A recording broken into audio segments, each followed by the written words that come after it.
Alright, good afternoon guys. It's Thursday and we're back on this F350. I've been trying to get some videos loaded up, but they keep failing for some reason. At any rate, I got a couple of them I'm working on, and we're back on the truck here. Got a little sidetracked from the snow plowing we had earlier this week. So I'll show you how we're progressing along here. Alright, passenger bed side of this truck. I thought I had it in the first smear of mud on that, but it needed another one, so we got that.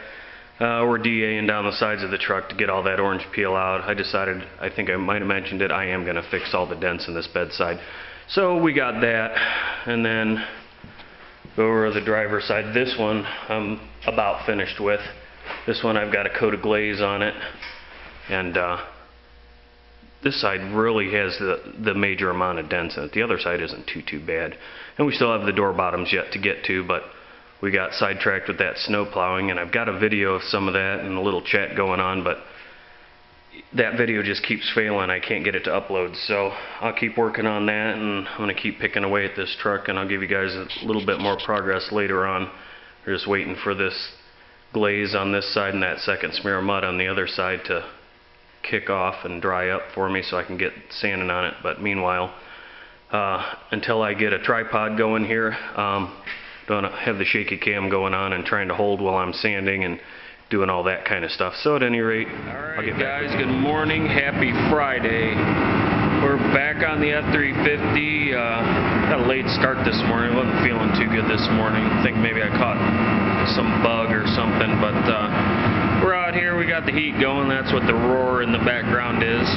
So I'll give you guys a quick shot of where I'm at with this. We're almost ready to get some primer on the side of this vehicle, so we'll flip you around and show you what's going on.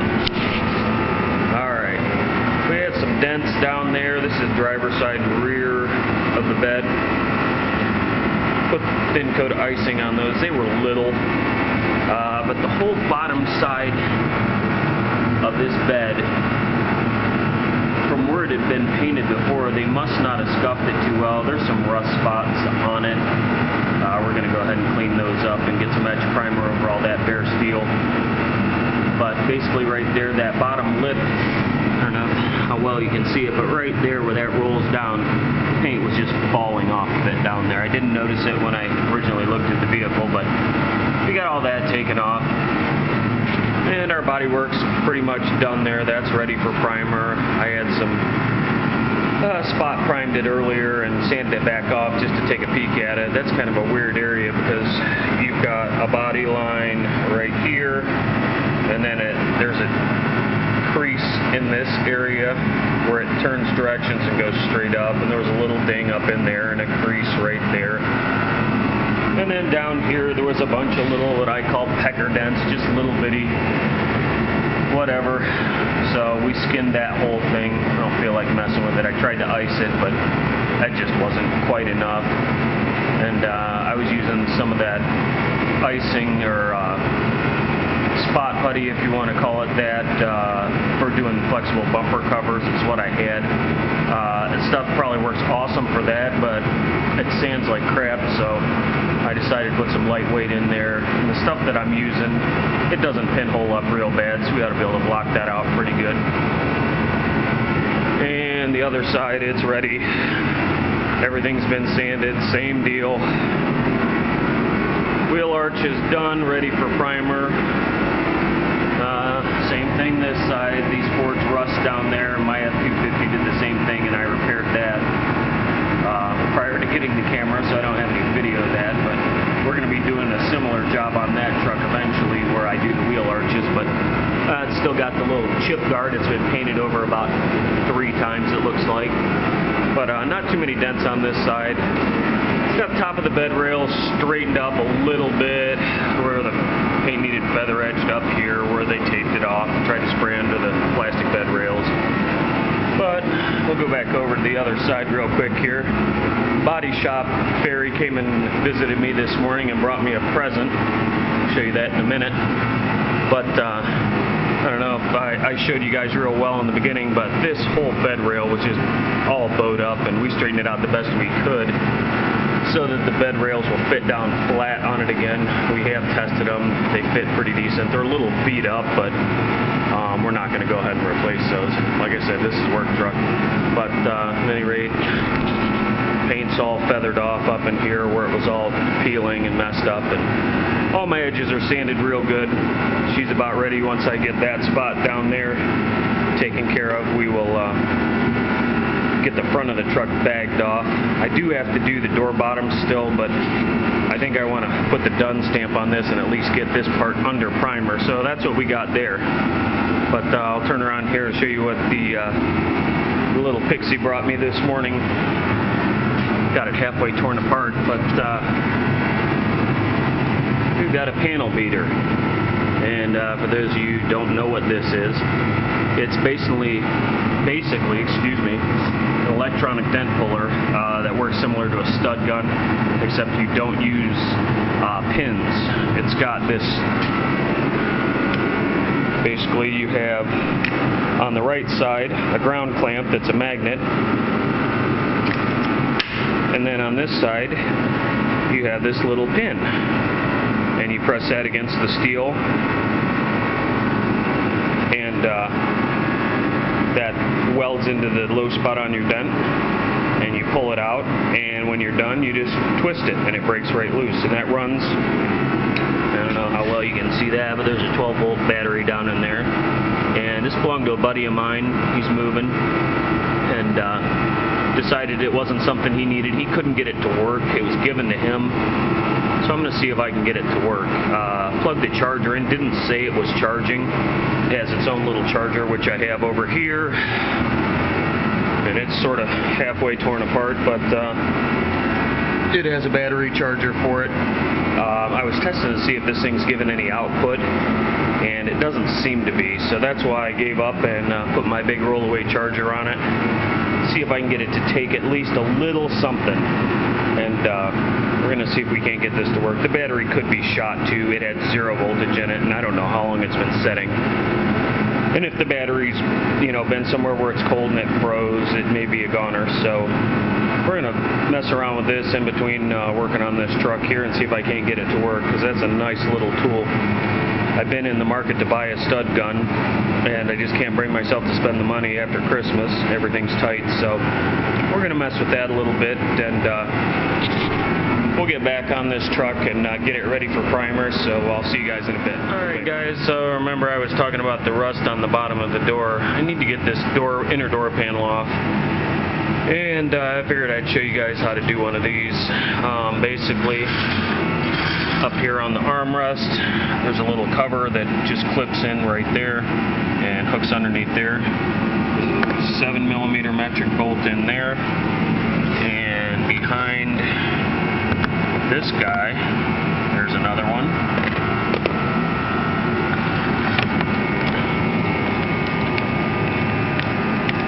These really aren't too bad to take off once you get the screws out of them. They just sort of pop out and lift up. They've got some hook tabs in the bottom that sort of angle down like that into a square punched hole in the bottom of the, or in the side of the steel on the door. Door crank, it's been a while, but as I recall, the bottom half of this flips out. I just don't remember how. It's been a while.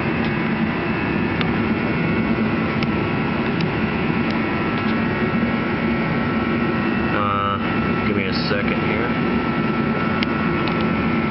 Here it goes.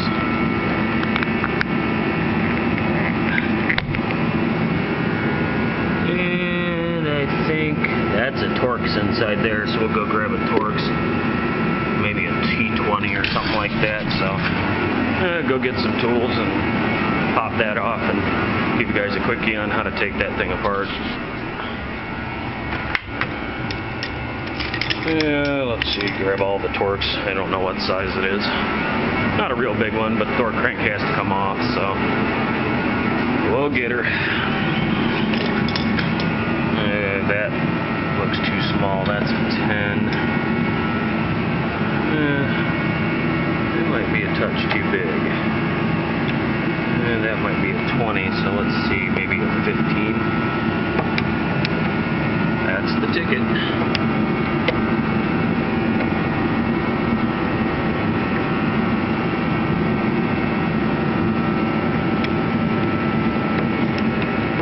Ooh, hello.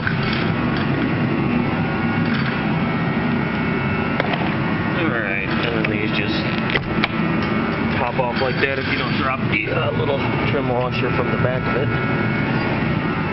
It's kind of hard doing one-handed. I do need to get a tripod because this is miserable trying to play with this, but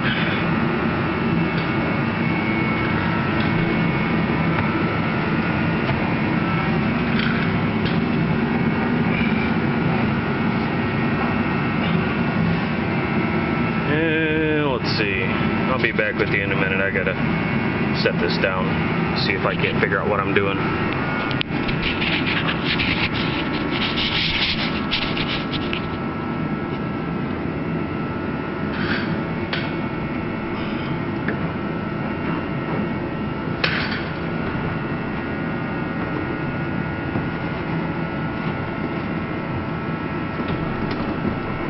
Might have to pull that cover off for the mirror bolts. That might be holding me up. Let's give that a try. Yep, that's the ticket. And she's off. I don't know how much of that you guys caught, but that's it.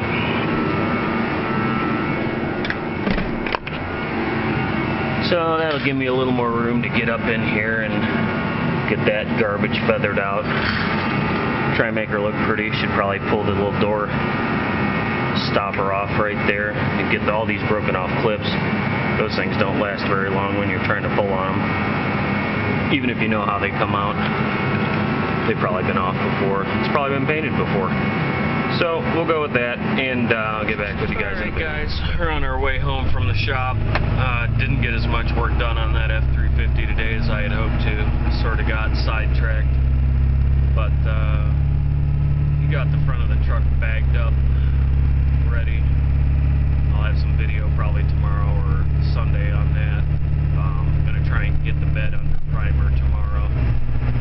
All the body work is finished, so we're going to work on that, but I got some errands to run in the morning, so I probably won't get out there until probably 10 or 11 o'clock, so hopefully I can go over that truck real quick and make sure everything's sanded up real nice and get some primer mixed. We already have some edge primer on our bare metal, and the body work is done, so we're going to get some epoxy over those repairs, and then we're going to get some high build primer on the rest of the bedside.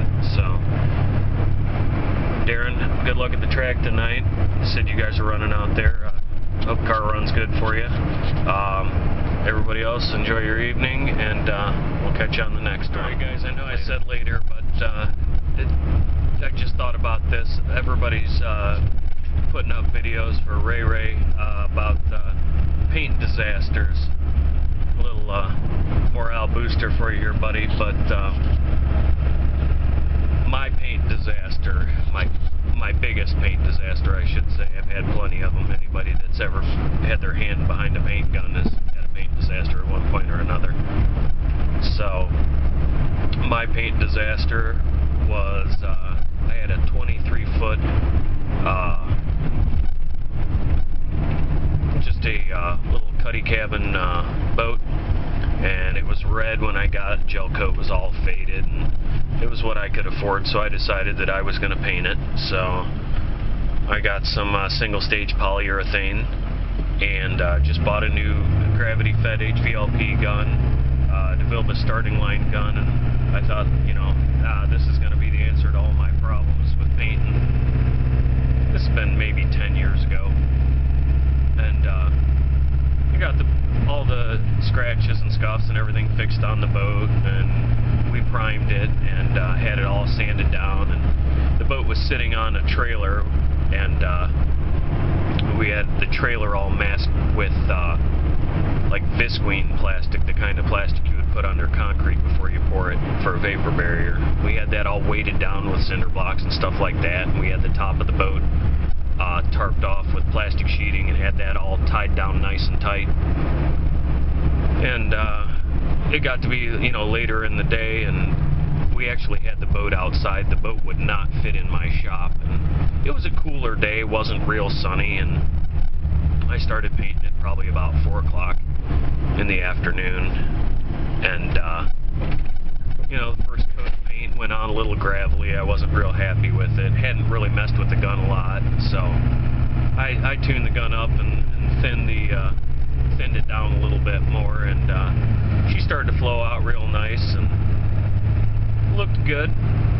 Had my 3rd coat on it, and just about ready to wrap things up. Paint was flowing out nice. No big sags or anything real nasty in it, but it was sitting outside my shop door, and the wind decided to kick up just a little bit. It was a dead calm day, and it took that plastic sheeting that was wrapped up around my trailer and threw it right into the side of the boat. Oh yeah. So you can imagine my chagrin at that. Not too happy about it, so I decided, well, if I was going to salvage this paint job, my solution was going to be to get that plastic pulled right back off of it. Luckily the paint was still wet enough. We had some retarder in the paint to slow it down. I figured that I would get the plastic off of it and bomb another real wet coat on it and see if I could get it to flow out enough. Didn't really put a bunch of trash in it, but it was one of those deals where I didn't want to have to redo it. It was a big job, so I got the plastic off of it, mixed up more paint, luckily had enough to do one more coat, real wet coat on the whole thing, thinned it down even more this time, and it flowed out real nice. Well, as I've been hearing the guys say, it's not what your paint job looks like that night when you shut the lights off or when the sun goes down. It's what it looks like the next morning. So yeah, here's all the reasons in the world not to paint anything that you want to look real nice outside, because I guess I didn't take into consideration that as it got toward night, that as wet as that paint was, that the bugs might land in it. So needless to say, that taught me how to cut and buff something quite a bit. I even ended up having to repaint part of it on one side and do a blend on it. It was so bad with the bugs. But there's my ultimate paint screw up right there. So for those of you who want to paint something outside, probably not a bad idea. I've painted other things outside, but don't do it so close to nightfall. The bugs, you know, the guys talk about you could have the cleanest booth in the world and you'll have a moth land in your paint or something, some renegade intruder that gets into your paint booth. You know, stuff like that happens, but what makes the good painters from the bad painters is the guys who know how to fix what they screwed up, and I've had enough screw-ups to teach myself how to fix most of them, but watching the rest of the guys out there do their jobs, I definitely have learned a lot of things that I could have done different. So that was my deal. That was my bad one. My other bad paint screw up was another vehicle I painted outside. No bugs, no trash, but I started again painting it was a F350 Ford pickup back when I was in high school, and I painted it in my parents' driveway. And guy up the street was a painter at a dealer, and he had given me the lowdown on how to set everything up and how to do it. He came over and showed me, and he let me hang myself with my first project. So got her all painted up. She looked killer. And then the sun started to go down, and we hit the dew point, and the dew set on it, so the entire truck blushed.